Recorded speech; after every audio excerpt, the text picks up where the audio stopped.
Welcome to Zoom. Enter your meeting ID followed by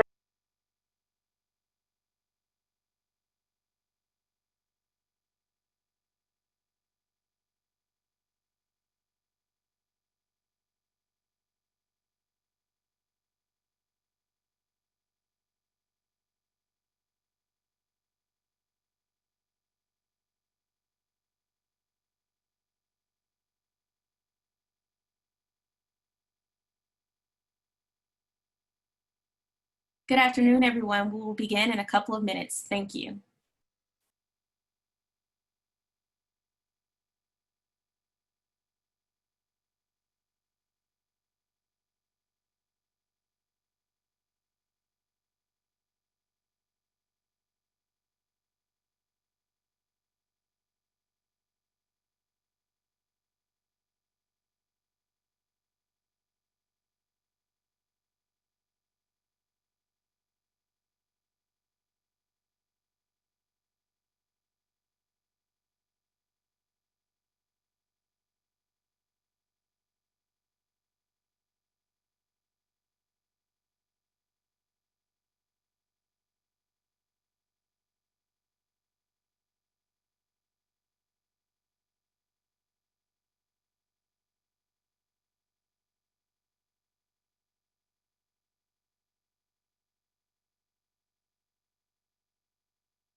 Good afternoon, everyone, and welcome to today's Community of Practice discussion on fundraising. Before we get into today's Community of Practice discussion, I'd like to walk you through a few tips on how to best use this Zoom platform. Throughout the presentation, if you have questions or comments, please feel free to type them into the chat box. I typed a chat test message that says welcome. Please feel free to type your questions and comments here. Throughout the discussion, we'll be monitoring the chat box to raise questions to the presenters. At the end of the presentation, there will be a question and answer session where we can respond to your questions directly. In addition, you'll see the option to mute and unmute your audio. At the end of the presentation, during the question and answer session, if you would like to chime in verbally, please feel free to raise your hand, and then I will call on you to unmute yourself to ask your question or provide your comment to everyone. This Community of Practice meeting is also being recorded and closed captioned. If you have any technical difficulties throughout the presentation, please feel free to message me directly. Again, this is Brittany Mitchell, or type your concerns into the chat box. As a reminder, there's also a phone number to call into the meeting platform if you have any issues connecting via your computers. Thank you, and without further ado, I'd like to hand this over to Jay Dong from BCT Partners. Hey, good afternoon, everybody. This is Jay Dong, Senior Consultant with BCT Partners. I'd like to welcome you all to today's Community Practice discussion. This is our fourth discussion in the TA series, training and TA series, and today's topic is going to be on fundraising. But before we begin, I'd like to give a special acknowledgement to the CDFI Fund for their funding and support to make this training series possible. And we are here to bring you a group of esteemed experts in this field to share some really great knowledge and tips for you all to consider using in your own organizations. So without further ado, I would like to turn your attention to Jack Rummel, our lead TA expert. Take it away, Jack. Yes, thank you. Just quickly, I've been given some feedback before that sometimes my voice can sound tinny, and hopefully it's because of the computer rather than because my voice normally sounds tinny. Is this sounding okay to folk? Jay or Brittany? Yes, it sounds good to me. Okay, good. Well, thank you all for joining us today. This is the fourth, as Jay said, of our community of practice calls.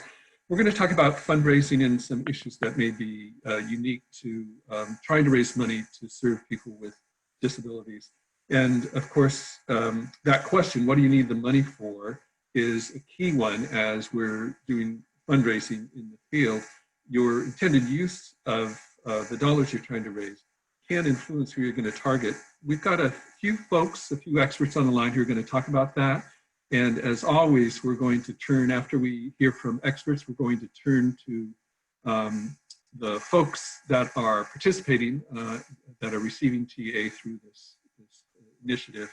And we're going to ask for your input, your participation, and any questions that you have on the topic overall or on the subtopic. So on this one, the use of money, what you need the money for. Michael, do you want to start off? Sure.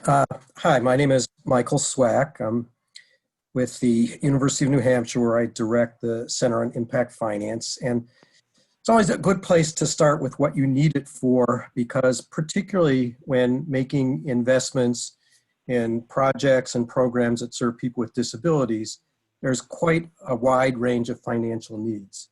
The starting point is really looking at, are you looking for loans? Are you looking for grants? So one of the things we'd like to ask people to do as we go ahead is to type into the chat box specifically you are looking for in terms of grants versus loans, keeping in mind that many of the types of projects that CDFIs will lend to or invest in that serve people with disabilities actually require both, a sort of mixed package, one that many CDFIs are used to looking at. So a couple things to think about, and then I'm going to call on Susan and Danny to give specific examples. The first is that you may be looking at loans, first of all, unsecured consumer loans for assistive technology, for example, in which case you can actually underwrite the loan and look at ability to repay. That's going to be very different than if you're looking to invest in housing, where you'll need long-term fixed rate financing and perhaps some subsidy as well. So the first thing to think about is, have you identified a specific product already that you're either beginning to utilize or will be utilizing in the future in terms of serving people with disabilities? Because that will affect this whole question of, do you need debt or do you need grants? Do you need long-term fixed rate financing, which in case you will look in other places, versus do you need short-term financing, for example, unsecured consumer loans? So we'll look at a range of different financing sources and funding sources, ranging on one side on the funding from different foundation and government sources, and on the lending side from more typical CRA type bank loans and loans that may be available in the form of program related investments that can be made from local or national foundations. So Susan, let me turn to you first and ask you to talk a little bit about what you use. I know you do assistive technology. Maybe if you could talk a little bit about both the lending side and the grant side for that. Sure. So I'm Susan Takaw from Pennsylvania Assistive Technology Foundation, and I see several of my friends here on the phone, so please feel free to put questions in the chat box. And I also wanted to add that today's topic seems particularly good time for this because of the stock market, and so it's really important to diversify our funding streams. We try to look for money in two different ways. One is for operating expenses, and the other one, obviously, for loan capital and loan guarantees. The operating expenses for us, when we are thinking about something specific and a little unusual than our day-to-day operating, because general operating grants are more difficult to come by, we will then look for a foundation that may sponsor us on this one activity. So for example, we just wrote a grant and received grant monies so that we can update, totally rebuild our financial education website. And, you know, as we move forward, how did we do this?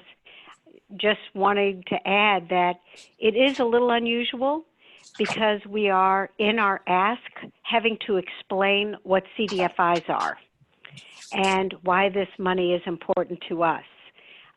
Even though the CDFI world is kind of my whole life and assistive technology is my whole life, it turns out it is a minor part of other people's lives. So we look at general operating, what can be done, and then local foundations. So we're a statewide organization, but our office is in the southeastern part of Pennsylvania. So we are able to also go towards those foundations that provide general operating monies for nonprofits in that area. So every year, for example, we are able to apply and receive a grant from the Philadelphia Foundation. So that really helps us offset some of the other expenses that we would otherwise need to allocate, especially some of our CDFI money for. And then we can focus on looking for loan capital.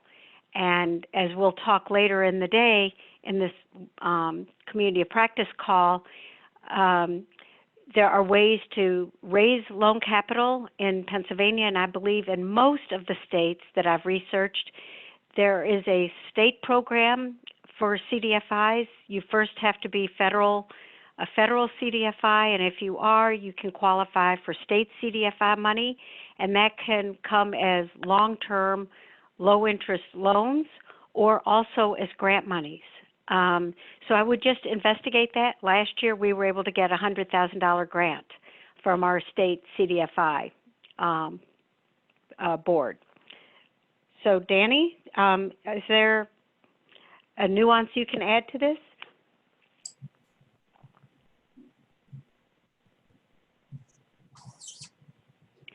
I had to push *6, Danny.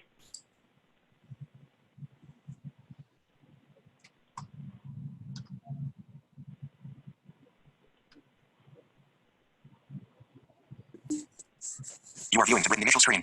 You are currently on the button. To click this button, press Control Option I'm Space. so sorry. My computer is having some issues right now. View options button. You are viewing the written initial screen. View options button. View option. View image. You are currently on an image. You are viewing the written. You are viewing the written initial screen.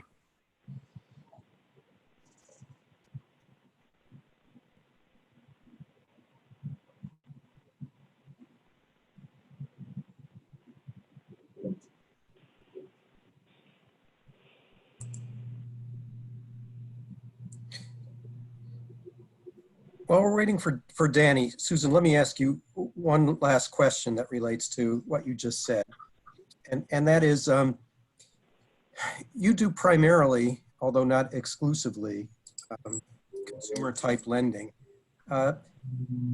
When you raise money for your fund, can you talk a little bit about whether you need to segregate your grant money from your loan money? That is, when you borrow money, do you have specific requirements that you have to meet for your investors, or does it all go into one big pool and you report to investors generally? And I ask because there are so many specific types of funding sources that make it more complicated when you're running a CDFI. Yes, well, that's a good question because all the funders like having their own accounts. And for us to report on them. So the good news is we can do this through QuickBooks. So we have one large investment account that then we have kind of different accounts within that investment account.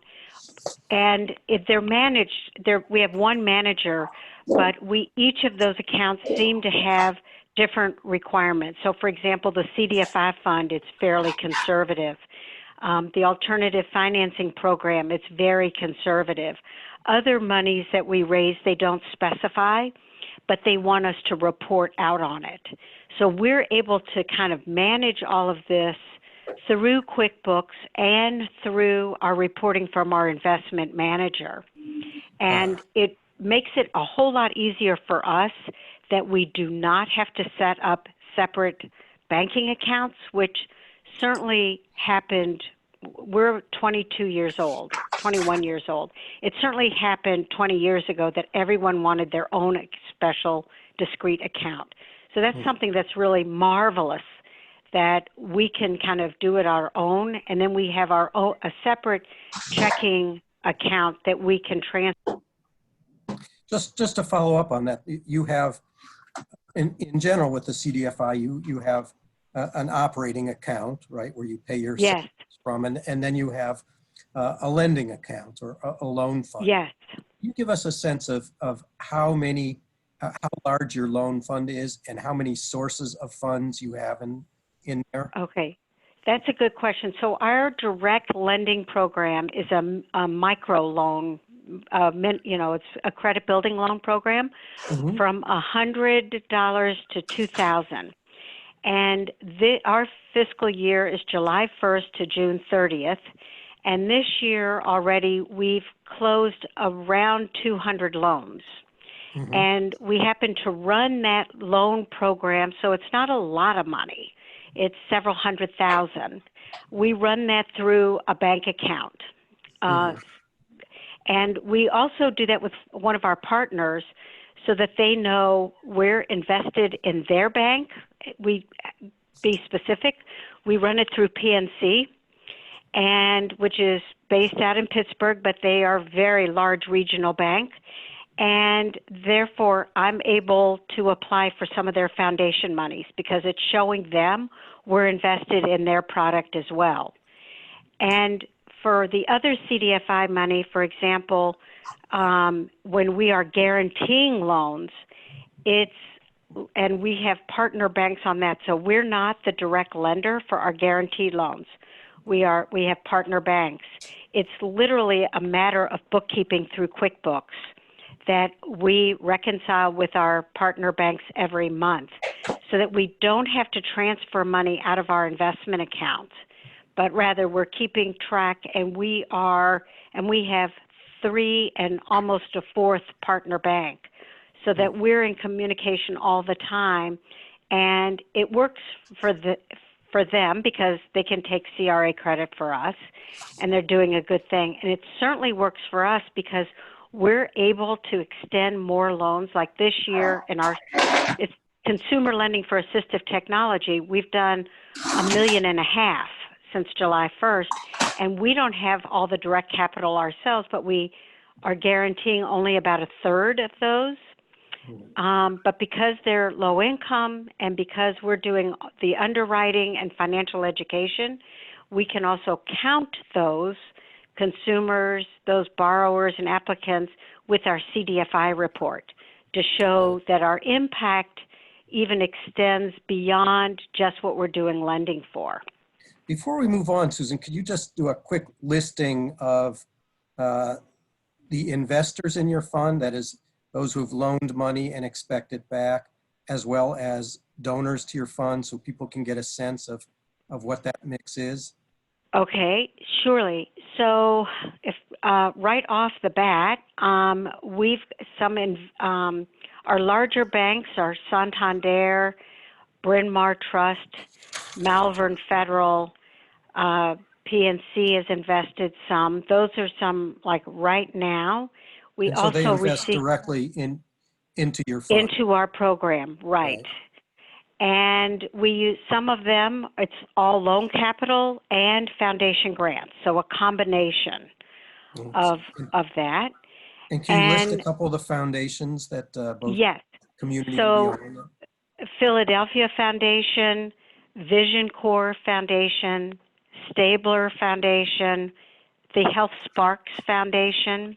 Are these national foundations? The last no, those are Pennsylvania specific. Okay. So your fundraising tends to be more local once you get beyond the CDFI fund. Except for our other government funds. And our other government funds are often national in scope. So the alternative financing program, as well as agribility, And also, and you'll hear about this later, several of us also receive grant monies from the Developmental Disabilities Council, and those are project specific, and that comes out of the Department of Health and Human Services, the Administration for Community Living. Right. Yeah, and we will get to that in the government. Right. But I do think that the answer to this so much is diversifying your funding streams. Right. That's a good point. So, yeah, Danny, I don't know if you've made it on or not, but if not, Jack, you might want to move on to the next topic then. Yeah, so that's, thank you, Michael. Danny, are you able to join us? I am, and fingers crossed everything cooperates now. I'm sorry, Okay, I had good. several competing voices coming out of my computer a minute ago. Is there anything else on this? What do you need your money for? What's the intended use? Any comments on this topic? Yeah, for our program, so I run the Credit Able program in Georgia. And for us, we really just have two main things. We are looking at loan capital for our direct loans for assistive technology, and we're looking for operating expenses. That's the bulk of it. So when we are approaching, private donors and foundations and applying for grants, that is we're very upfront with the most important thing is having a little money to run the program, but then having funds to loan out specifically for assistive technology. And that comes with a lot of education on a lot of terms about, what is assistive technology and, educating people about the communities that we serve and what a CDFI is. So a lot of the stuff that Susan has already talked about. Good. Okay. And I think the point here about phrasing the question this way is because later on we're going to get to banks and credit unions, and banks and credit unions are going to be a little more understanding of what a loan loss reserve is, why you might want capital for a loan fund and things like that. But if you're looking for the money to do financial education work, then you might be turning towards foundations, and you might characterize it as family independence, things like that. The next question we've got up is related to, how do you develop your inclusivity and economic opportunity story for your clients with disabilities? So here, what we're looking for is making sure that you get your story good, and a lot of fundraising is around storytelling. And so let's turn to Susan again for this one. But I apologize. We need to pause and let our participants ask us any questions on this or contribute in any way. So folks out there, we are running a little bit behind, but I do want to make sure that we've got an opportunity for peer sharing.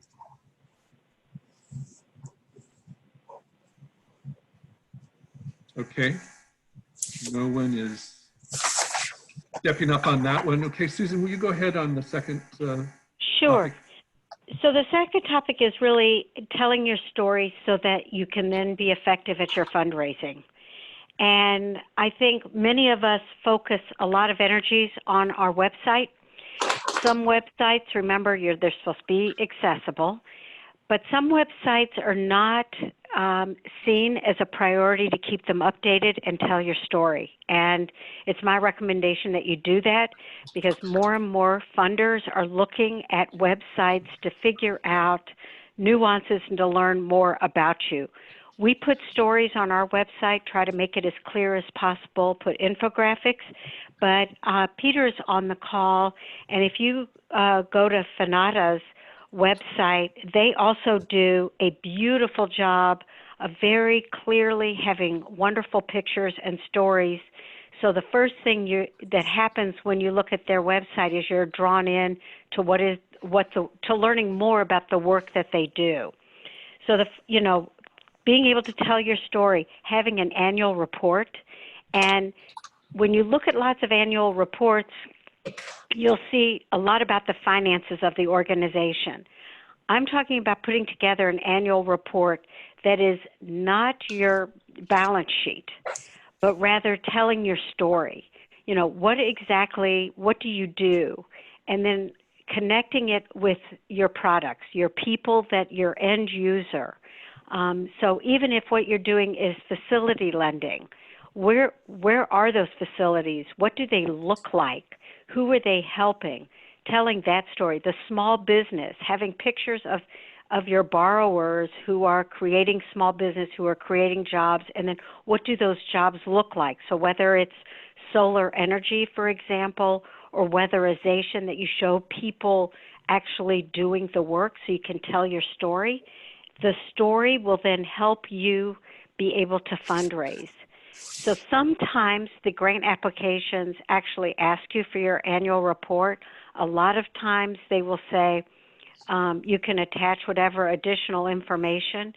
I take it around when I am meeting with funders, and I pass it out all the time because I know people don't understand what is a CDFI and why we would need money and what is an alternative financing program. So again, I would work on websites and making sure they're accessible and making sure that they really tell the story about who you are quickly, and then you can keep delving deeper into some of the specifics, having an annual report, and then again having infographics. So exactly, you know, what it is you do on one page that's colorful and memorable. Good. Okay. Thanks, Susan. Danny, how about your the way that you tell your story about inclusivity and economic opportunity? Yeah, absolutely. At the core of it, it's all about the people. It's all about the people that we serve, and kind of highlighting, you know, since our focus in Georgia is on assistive technology, we want to highlight those individuals that have been able to use our program to increase their independence in various ways. You know, we talk about we want people to live, learn, work, and play in the community of their choice.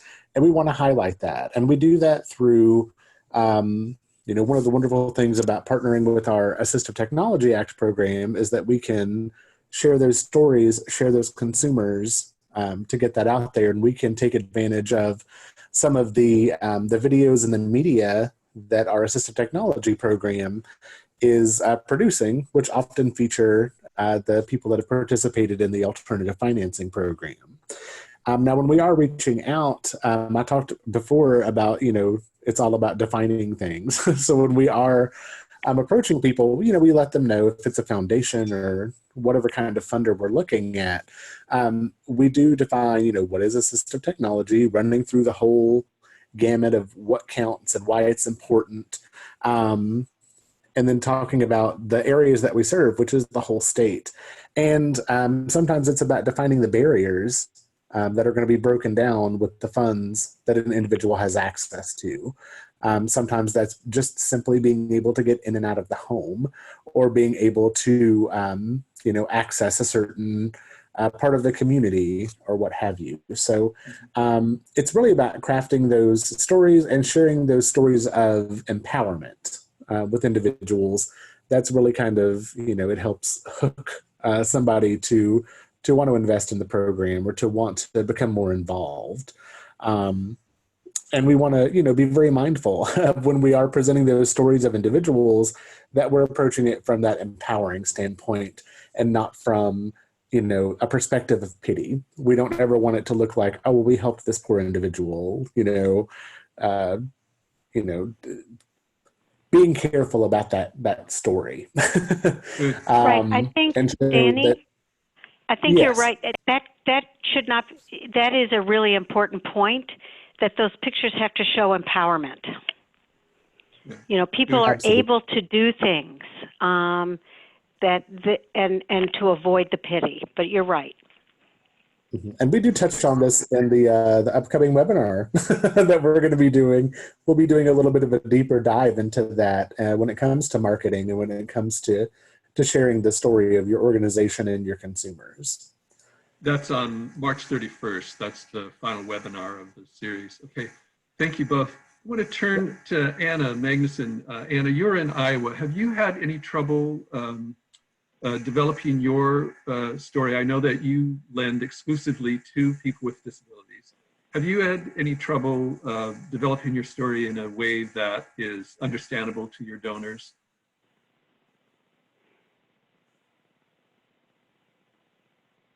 Is it possible to unmute Anna?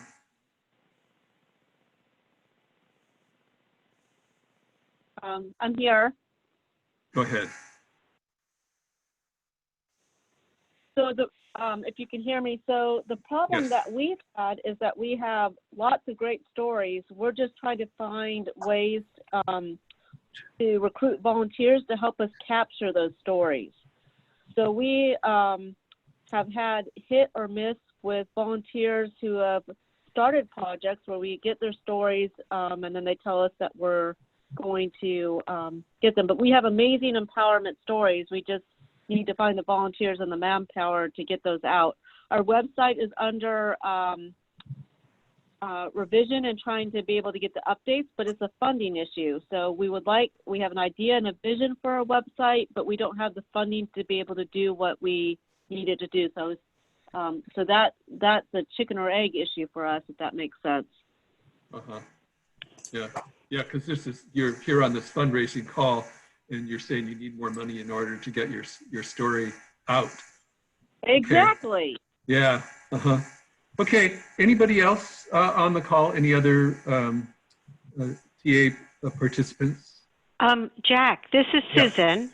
For Anna, we had that same problem several years ago, and I, excuse me, and I went to a larger arts foundation and proposed X amount of money so that we could get our story out and that we would use photographers and creative writers to help us. And they funded it through their arts program. That's very creative, Susan. It's consistent with the first issue we raised. What's the intended use? What are you going to use this money for? And then who do you target to raise the money? And you did it in a creative way. That's great. Okay, anybody else?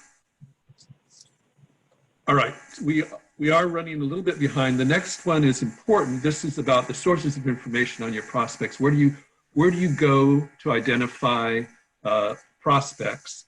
And you see some answers to that in the on your screen. Susan, do you want to start this one off? Sure. There are two that are my favorite to-go places. One is board members. What recommendations do they have? So as I mentioned, we're Pennsylvania and organization, and we have board members from all over, but it's particularly helpful to know about some of those regional foundations as well as the big city ones. So our board helps do the introductions, like in Pittsburgh and the PNC Bank. And the second one is what I can do at night when I'm winding down and maybe watching television is I get onto Guidestar. And for all of you who have not used Guidestar, you do have to have a login.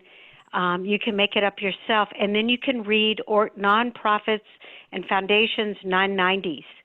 And you can find out what people fund and going back to number one, if you have an idea, you can find out, would this fall within some of the grants that they have funded in the past? And so it's kind of fun to see what people do fund. And that's how we found our Vision Corps grant, is we were looking, how can we help people who are blind and have low vision? We want to be able to give like a partial grant for a loan. And we found this in a regional foundation through Guidestar. Good. Thanks, Susan. Charlie, you've got some thoughts on this. Charlie Hammerman. Yeah, so I'm going to echo a little bit of what Susan said in terms of, one thing that we don't do is, in terms of the sources on prospecting, is we don't do events and we don't do fundraising through individuals. So in the world of CDFIs, it's much more along the lines of trying to find out which foundations and which organizations do enjoy to support community development work. We were started back in 2008 because there was a foundation that liked to have supported the initial few years of a CDFI, and we were very beneficial to get that support.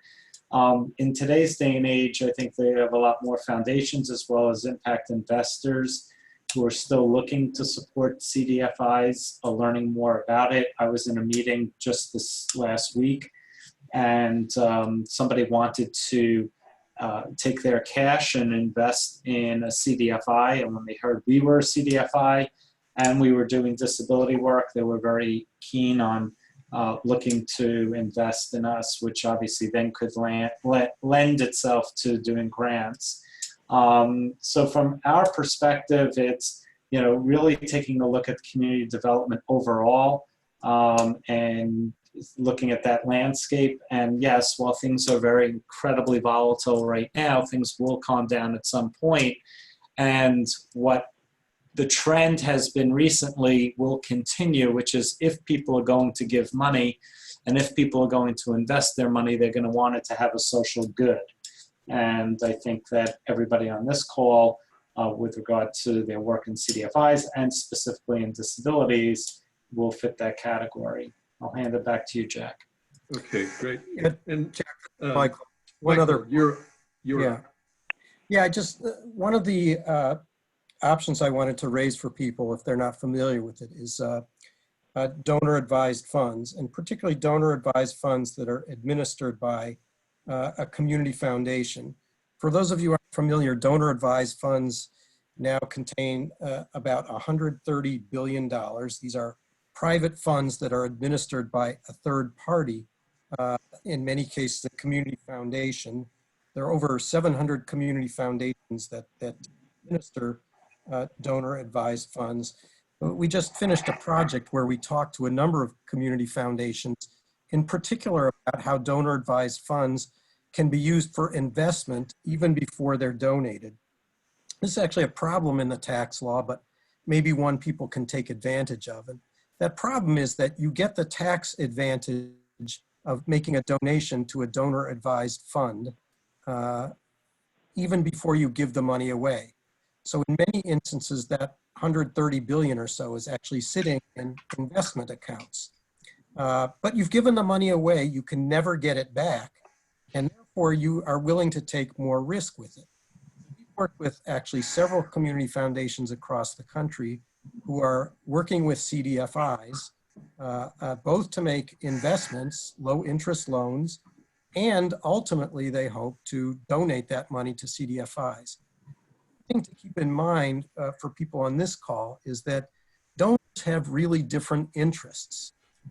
And I think there are many interests that donors have that would be consistent with what we're talking about, investing in projects that serve people with disabilities, whether that be secured consumer loans, small business loans, housing loans, but they don't know about these opportunities. One of the best things that you can do is introduce yourself to your local community foundation, ask to talk to one of the people who's in charge of advising donor-advised funds, and tell them about what you do, because their job is to know what the interests are of their various donors and to expose those donors to opportunities for them to both make donations and in many instances make investments as well. I'd really encourage people to find out which of the 700 community foundations operate in your area, better understand the donor-advised funds and how they manage them, and meet directly with the people who administer those funds so they better understand what you do and can help direct funds in your direction. okay. Thank you, Michael. Danny, can you wrap up this expert portion of this? Yes. So when we're looking at the prospects, where to find them. Just like other folks, we do rely on our board of directors for CFII and our advisory council for Tools for Life. We've gotten some very good leads from them.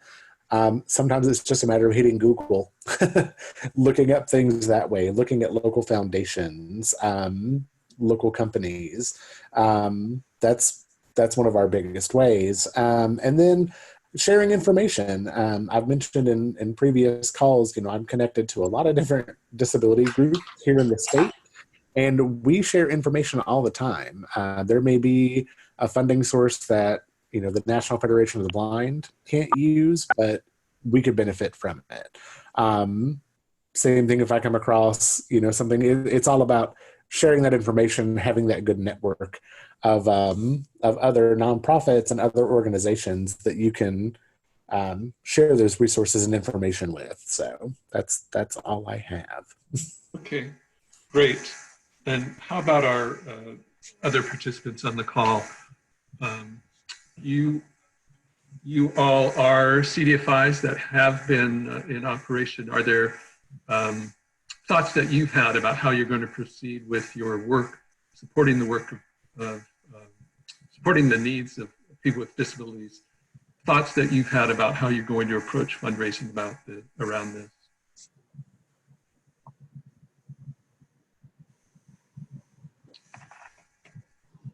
Anybody? Jack, there's Yes. a comment from Anna saying that she has found that networking events are a great way to make introductions and get prospects, and LinkedIn has been successful for Iowa Able. Okay, great. This is Kediki. I'm with MESA, the Mountain Association for Community Economic Development, as CDFI in Eastern Kentucky. And we work with a community foundation, the Foundation for Appalachian Kentucky. They have a donor advised fund that we set up to help us take more risk. I think we actually have a couple, one to help with loan loss reserves, and then other, they may both be for that, and could also buy down interest rates. And we're talking with them more. We haven't talked to them about working with entrepreneurs with disabilities, but I'm thinking that would also be a really good partner where we're looking at deepening our partnership around some other things as well. Good, Kediki, thanks for speaking up. Anybody else? Jack, Yes. Siobhan said for good funds as well. Oh, yes. Okay. Thanks. Siobhan, do you want to expand on that a little bit?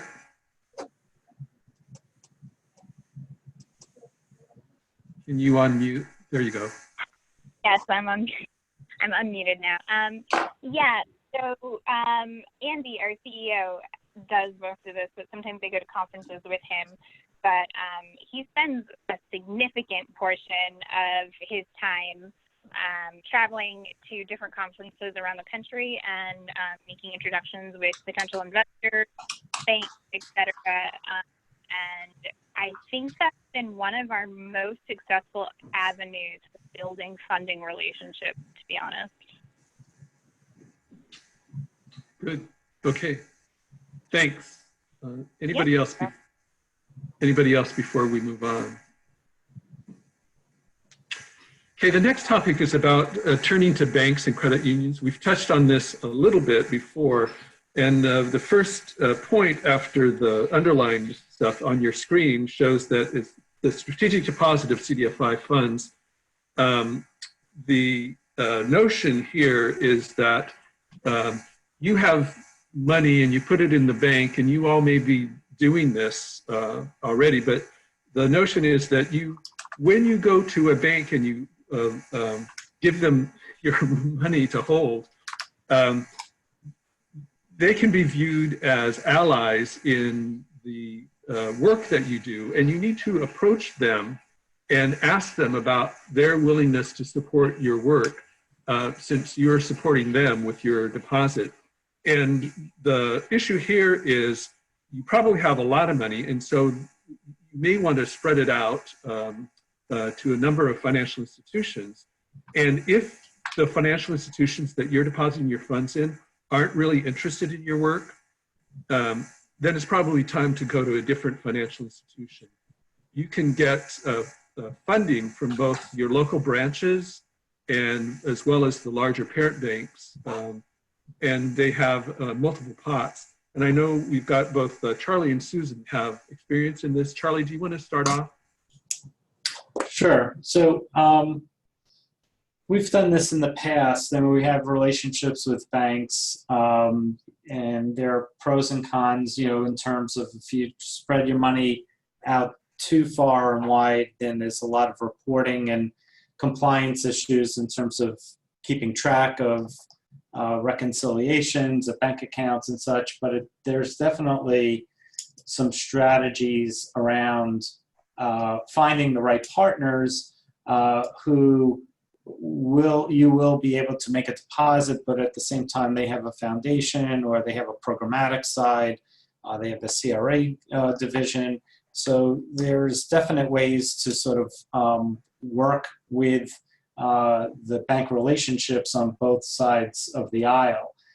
In terms of actual depositing money in a CDFI bank here in New York, we have Spring Bank, and they are a CDFI bank. And that's actually very strategic from the standpoint that you may not be getting something back, like they're a CDFI as well, and they're not going to give you a grant, but at the same time, you're supporting a CDFI bank in your own community. So be on the lookout for that as well. Also, it's interesting, especially in the world of disabilities, to look at banks, not only from a relationship standpoint, but who's on boards of directors and who may have a connection to the disability work, and senior management at banks, because that's another good fundraising tool to make a connection not only on a business but on a personal level, you know, with local banks and community banks as well. So, you know, we've had some very good success in that arena, and it's definitely worth utilizing. Just be cautioned on not taking a lot, you know, having a lot of bank accounts all over the place, and thinking you're going to get a great benefit, because there is the compliance side where you have to reconcile bank accounts on a monthly or quarterly basis. So it's just added paperwork. So just counterbalance that when you're thinking about the strategy. Thanks, Charlie. Susan? Yes, I think Charlie brought up a really good point, and that is trying to make a connection if you're developing a new relationship. In the disability world, for example, it really helps if you find someone in their management that understands disability. So our very first bank at First Union, the senior vice president had a sister with an intellectual disability. At PNC Bank, the president has a brother who recently died who had an intellectual disability. At Bryn Mawr Trust, the senior vice president had a nephew with muscular dystrophy. And that's how we were able to get in and have them listen to our story. So I think doing that kind of research, as we all do for different reasons, but if you're developing new relationships, it really helps if someone kind of understands at a very core level what it is you're doing. Also, what Charlie was mentioning is the different kind of programs, you know, funders have, and the same with banks and credit unions. And it goes back to how we have diversified our funding. So as most of you know, we have a financial education book, Sense and Sensibility, A Guide to Money Management. The very first funding of this for the research and then the first printing came from a large disability organization that was interested in this, and the Pennsylvania Credit Union Association. So that the credit unions could, part of the deal was we would create this financial education material that they could then use in their local credit unions. So I think it's looking, for us, it's looking at foundations as well as the loan capital.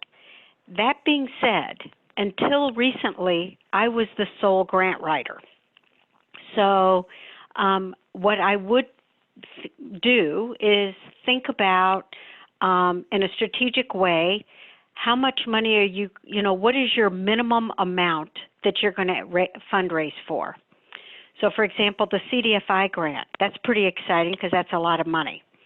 But some of the local foundations and, for example, local banks, the branches, it's not a lot of money. So I go to regional. So for example, I know this sounds a little, closed-minded, but given how much time it takes to write a grant for $5,000 versus $2,000 versus $10,000, the minimum I will write a grant for is for $5,000. And that's only because I've got limited time. Now, we've recently hired somebody to help out with this, which is going to expand our opportunities, but I would really think about the programs you're trying to fund, whether it's for loan capital or for a new website, or for it to be able to get stories out there to, to tell your story, and then figure out how much time is it going to take you and what's the minimum you're going to ask for. Yeah.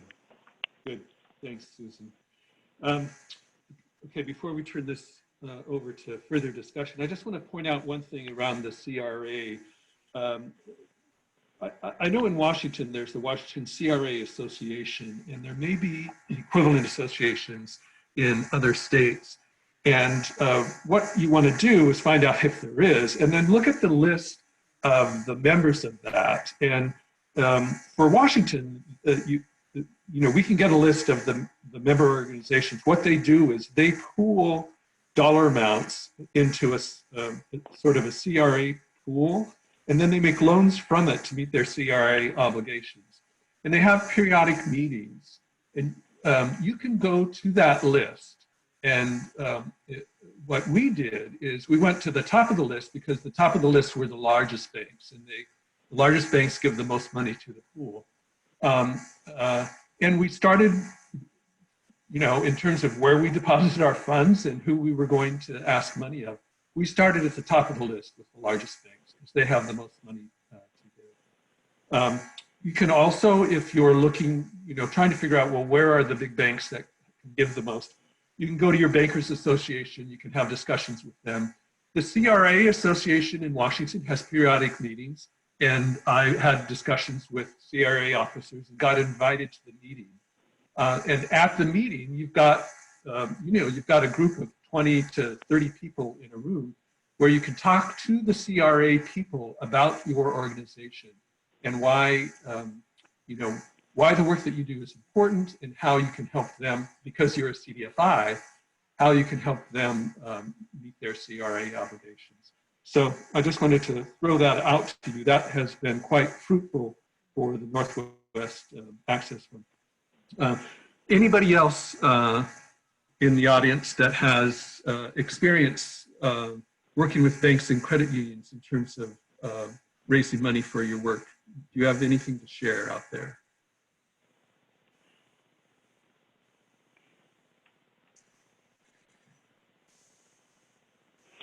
Jack, this is Susan. I'm wondering if other people have kind of minimums that they go after, or did we just kind of randomly do this? I'd love to compare notes.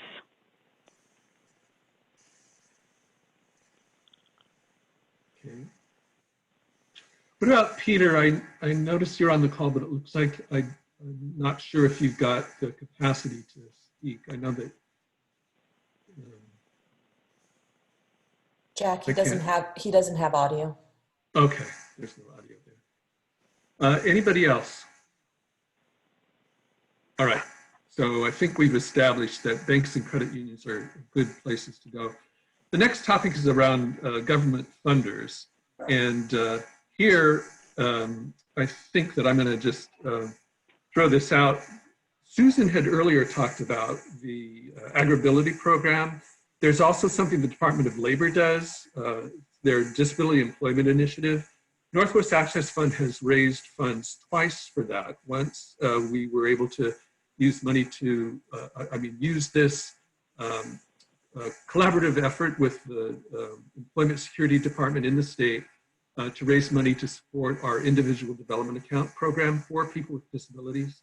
The next time we were able to work with the Employment Security Department on the Disability Employment Initiative was on our financial capability work. So we've twice worked with the state Employment Security Department to get funds from the Federal Department of Labor for work to serve our folks with disability.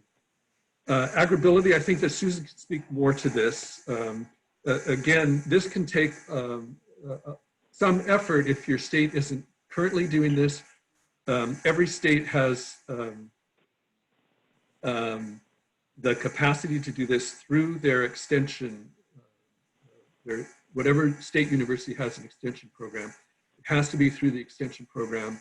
It is working in rural communities to work with people with disabilities, farmers or farm families with disabilities.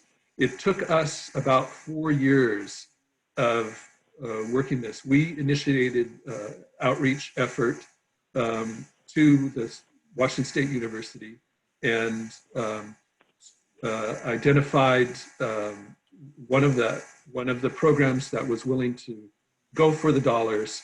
And we had to apply, I think, 3 separate times before we finally got it, but we do. And this is a great way for us, because we are a statewide organization, this was a great way for us to collaborate with others to do outreach. And this is a project with our Assistive Technology Act program in the state, as well as the Extension Service. State Department of Financial Institutions are listed here. This also with the Northwest Access Fund, we were able to get financing for a 2-year effort, actually a 3-year effort, but 2 years initially.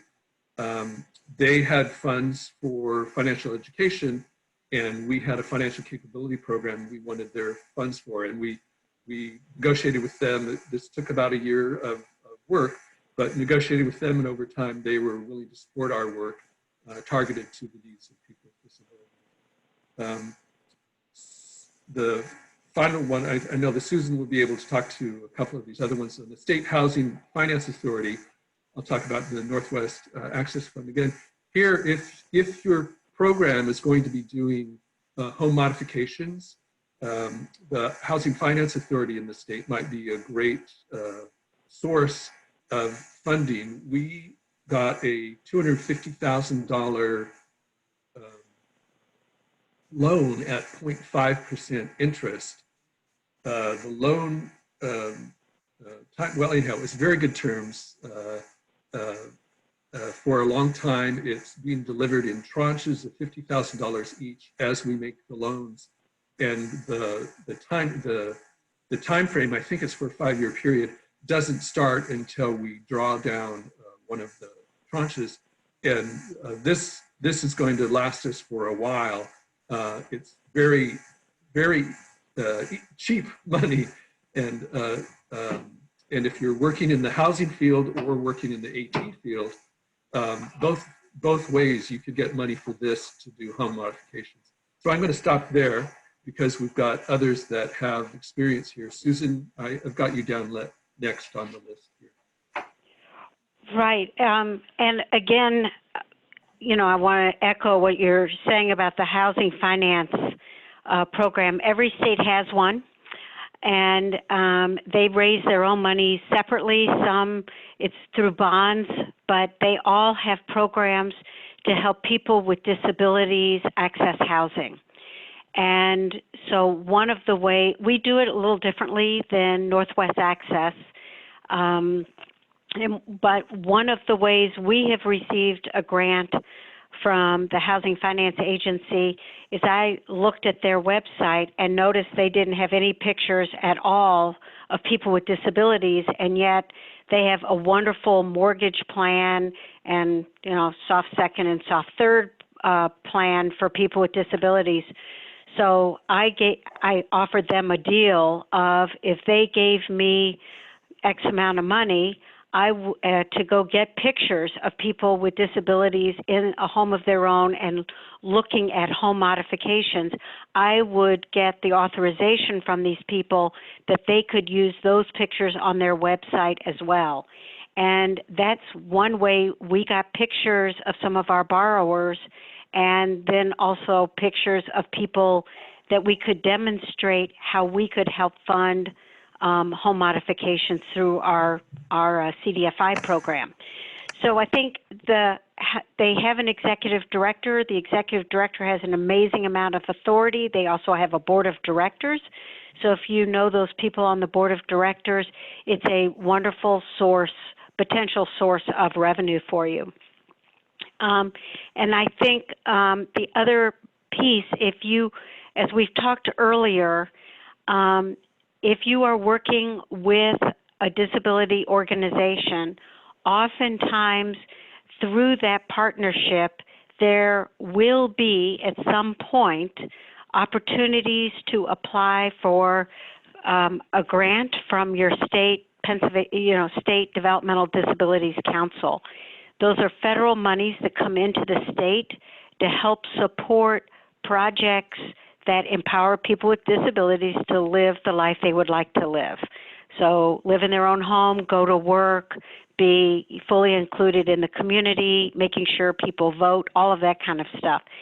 So the way we have worked with our DD Council is the promotion of financial education, since we believe that financial education is kind of the foundation of independent living and working. And we've also received grants so that we could promote smart home technology and the funding of smart home technology that then we've integrated and encouraged developers and housing lenders to incorporate in their projects. So I think that's a funding source that is different in every state, except the core is that it's federal funding, and it's set up how your state, the kind of RFPs your state will do, but it's certainly something to look at. And these are not small grants. I think the grants we have received are $100,000 each, and there's opportunity for growth once they know you. So Siobhan had a comment here that I really wanted to address. It's spot on, and that is when you start, whether you start with small grants or large grants, but certainly with small grants, the funder gets to know you and trust you. So of course you need to measure your impact, but those small grants can continue to grow and mean that you have a greater capacity to do the things you would like to do. So Siobhan, I totally agree with you about the importance of not ignoring small granting opportunities. Okay, that's it for me.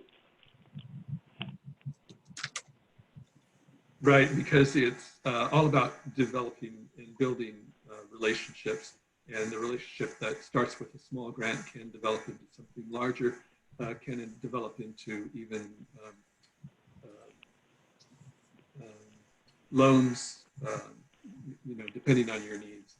So we also have Danny and Charlie have things to say. Danny, do you want to talk to us about government funding that you're familiar with? Yes. So when our program here in Georgia began, we had a lot of state buy-in. We did have funds that came from our state's DD Council, Developmental Disabilities Council, the Independent Living, statewide Independent Living Council, did some buy-in, and then we had funds from the Brain and Spinal Injury Trust Fund Commission, which is a program that for people that have traumatic brain or spinal cord injuries, they have access to funds of up to $10,000 in the form of a grant. And through them, we were able to get some support to get the alternative financing program up and running. That I think was coupled with some federal dollars that came in, but those state funds can't be discounted. We've worked with the Disability Employment Initiative as well. That's through our technical college system of Georgia, is who kind of helped run that for our state. So we did some financial education with them. We've also worked with the Department of Education in Georgia on educating educators on how to find funding for assistive technology.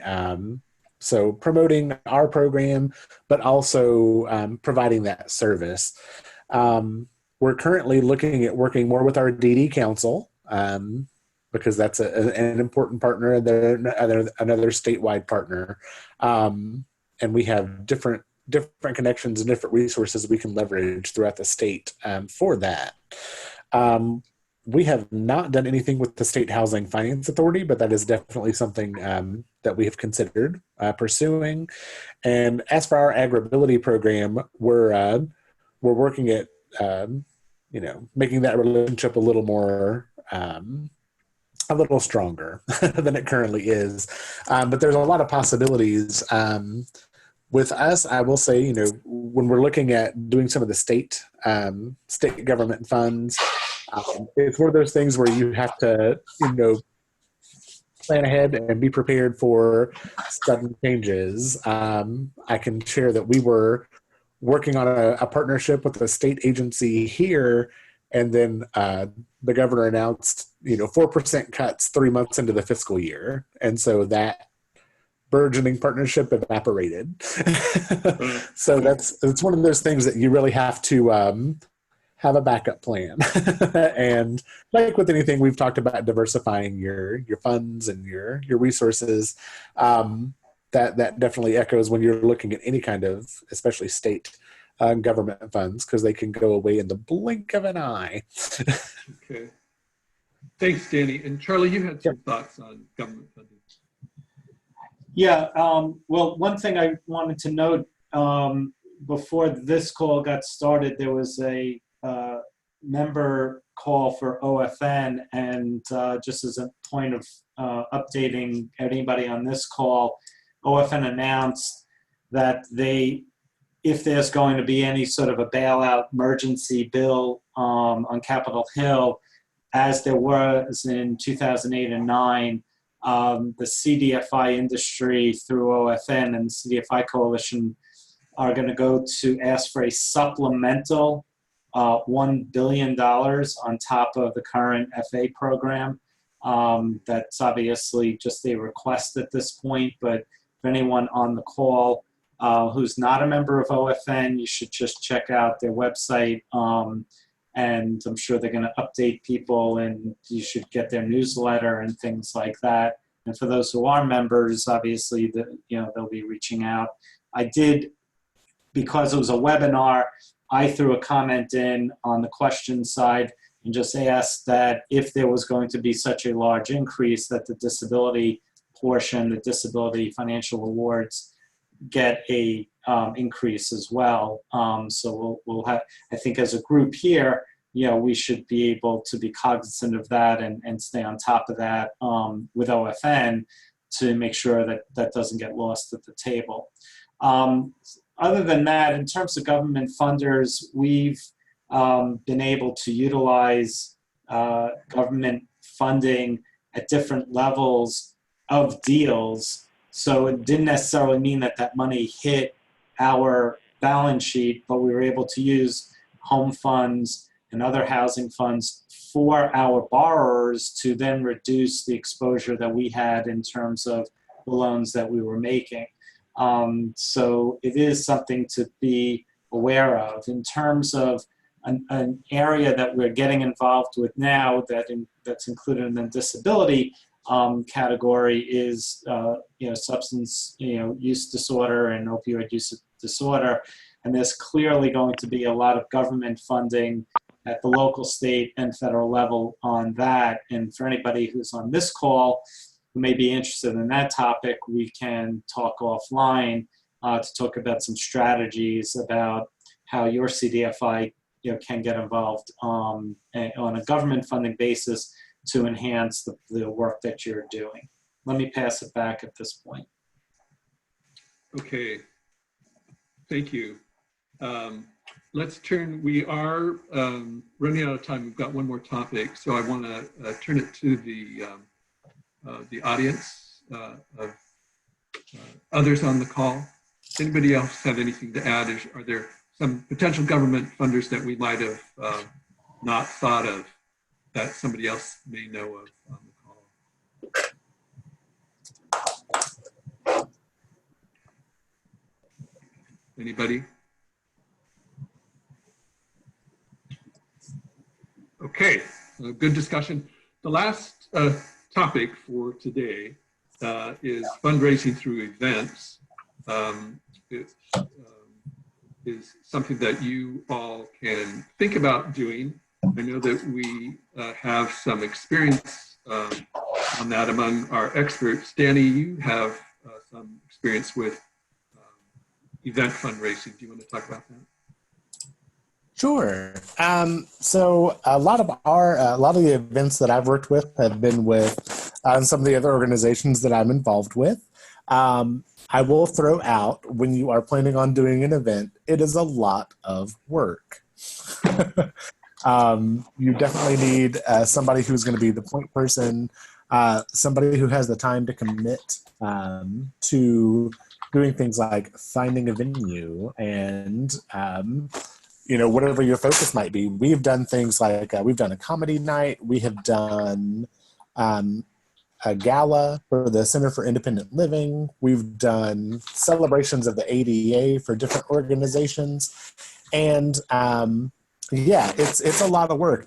Just like if any of y'all have ever put on a conference, it is equal to that amount of effort that goes into it. You do also have to have some funds available to do things like renting a space and tables, and if you're catering an event, whatever it might be. But this is also an excellent opportunity to, again, build those relationships within your community.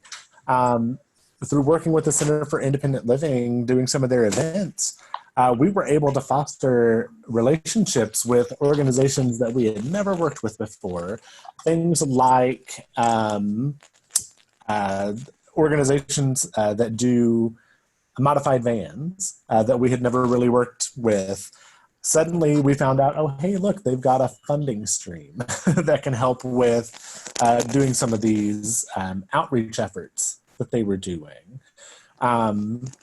We formed better relationships with things like home health care organizations that have an arm that does donations. So, it can open a lot of doors. It can make a lot of valuable connections and connect you with your community and local businesses. But it does take a lot of work to make that happen. But in the end, it's going to work out because maybe you get a large donation. But more importantly, maybe you get smaller donations that are going to happen on a regular basis. Maybe on an annual, biannual basis, that are going to help support your work. And we're working on, right now, we've been kicking around the idea of doing an event specifically for the alternative financing program. And that's one of the barriers we're facing, is that time commitment that it takes, and looking at what the focus is going to be. I don't think we'll have a problem getting people out. I don't think it'll be a problem getting people engaged. It's just a matter of getting it all to happen. So I think they are very valuable. They're fun events usually, both for, when you finally get to the day of. It's a great thing for the organizing agency. But again, those connections are invaluable. They're key. Mm-hmm. Yeah, thanks, Danny. And I know that Susan and Charlie are going to want to weigh in here, but before they do, I just want to say a couple of things about this. The Northwest Access Fund does an awards dinner and has had success doing that, but I want to say that it started small. So it doesn't always have to be a huge effort. Started small. The events before the awards were like wine and cheese things. And what it was is, one of the members of the board happened to be the branch manager at a local bank, and they did a wine and cheese event there. And then that grew over time. And eventually there was a decision made that it would be useful to the community to award people for good work that they do. And we developed an innovation award, an economic opportunity award. We developed an award for recreational engagement. And then that sort of became a community event. And it has value beyond the funds that you raise. The first one we did was at a place called Town Hall, and we had a national radio figure that came and spoke and was a big draw for it. So individuals, events can be useful for reaching individuals. Around 70% of all giving is from living individuals, and so it's a way to reach out to them. But it's mostly emotional. It is a lot of work to do this fundraising sort of one-on-one, but it can help you develop a donor base. You can develop it into an annual mail appeal. So there are ways to build on it. And then Susan, I've got you and Charlie both want to speak on this as well, and give us a little warning about events as well. Susan. Okay, so real quickly, this past year, we did an event to talk all about financial education and where is it going in Pennsylvania. We've got several kind of competing state agencies that are beginning to talk about the importance of financial education. So we brought them all together and talked about where do people with disabilities and their families fit in and what are the resources. And we put together this program, and it was, as Danny and Jack said, a lot of work, but we raised $60,000 from our managed care organizations and some of our provider agencies so that we were able to provide the day-long conference for free in Harrisburg at a hotel with all kinds of food, fully accessible at no cost. And of course it rained, just like a wedding. It poured that day, but we still had 229 people show up. And it was very meaningful, and people are saying, when are we having the next one? Let me tell you, not for 2 years. It's a lot of work, but it was well worth it, and it was fundraising for people who we knew had an interest in this topic area. The other thing Charlie mentioned very briefly is they don't do individual, have a campaign for individual donors. We do. We don't raise a lot of money on that, probably $35,000 to $40,000 a year.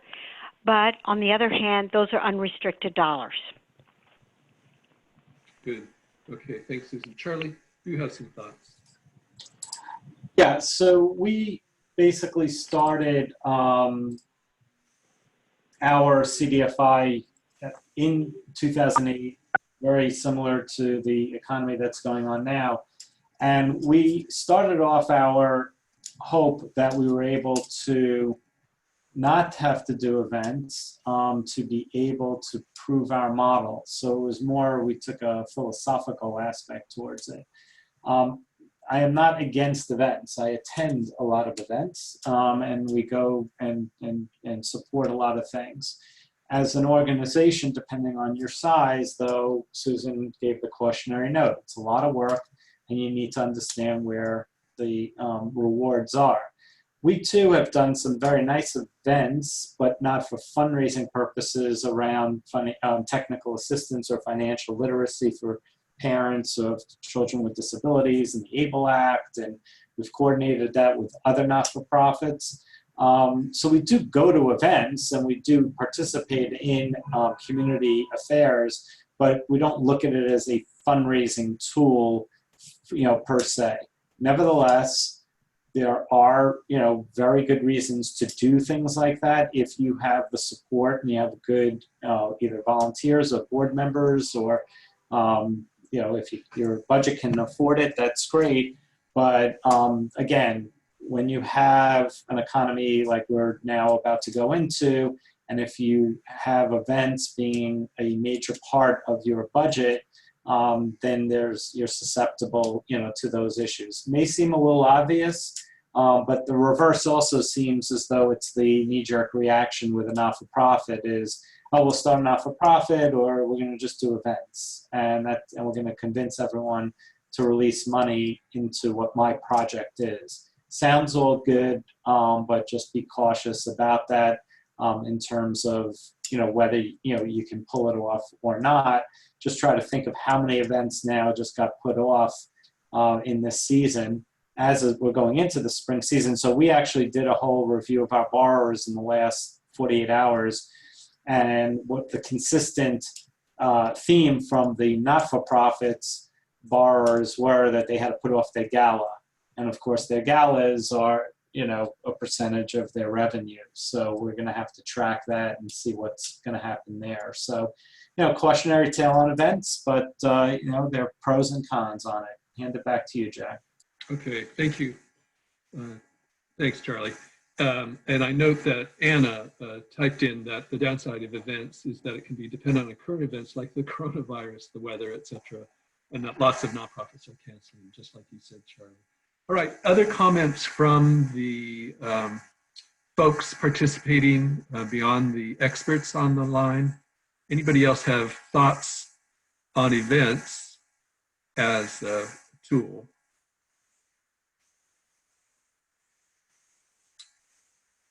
And if not, let's go to the whole Hi, this fundraising. is Peter. Sorry.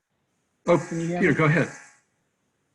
I just wanted to mention an event that Pinata had in 2019. In September 2019, we had what's called the Pinata Fair. And what we did is we showcased 12 of our small businesses and invited about just over 100 people to attend the event. Probably more than half of them were current clients of ours.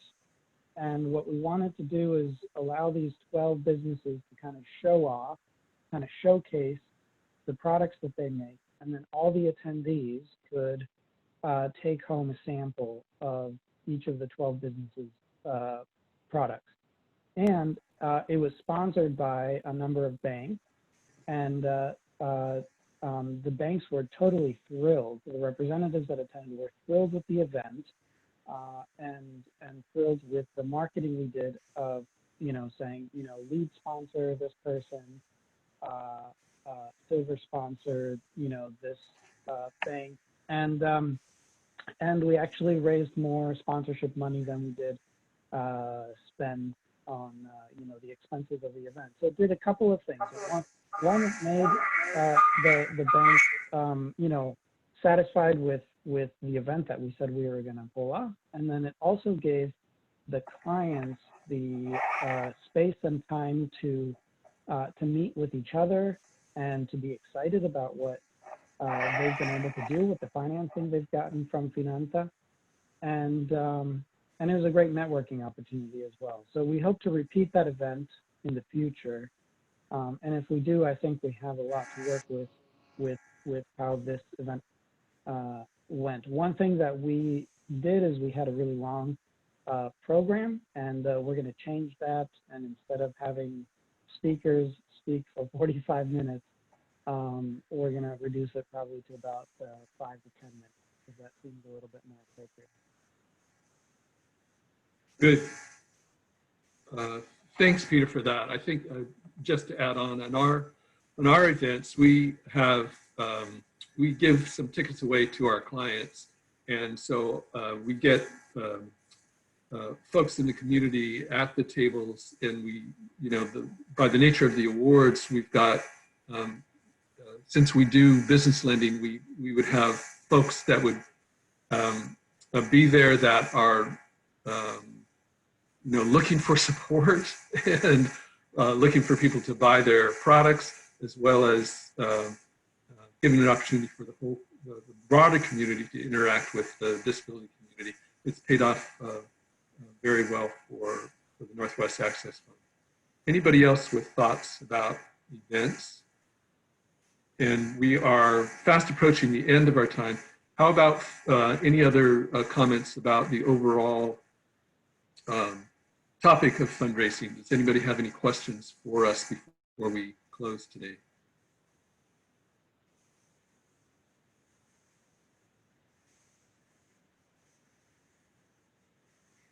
Okay, if not, on March 24th, we're going to have our final community practice call. It's going to be on measuring impact. I think it's going to be useful to everybody. This is something that obviously the CDFI fund expects us to do. So we'll have people that will be able to address a number of issues related to that. And we're looking forward to everybody's participation. And before I close, anything else? Nothing? Okay, well, thank you all for participating today. Thank you. Thank you. Thanks, everyone. Bye-bye.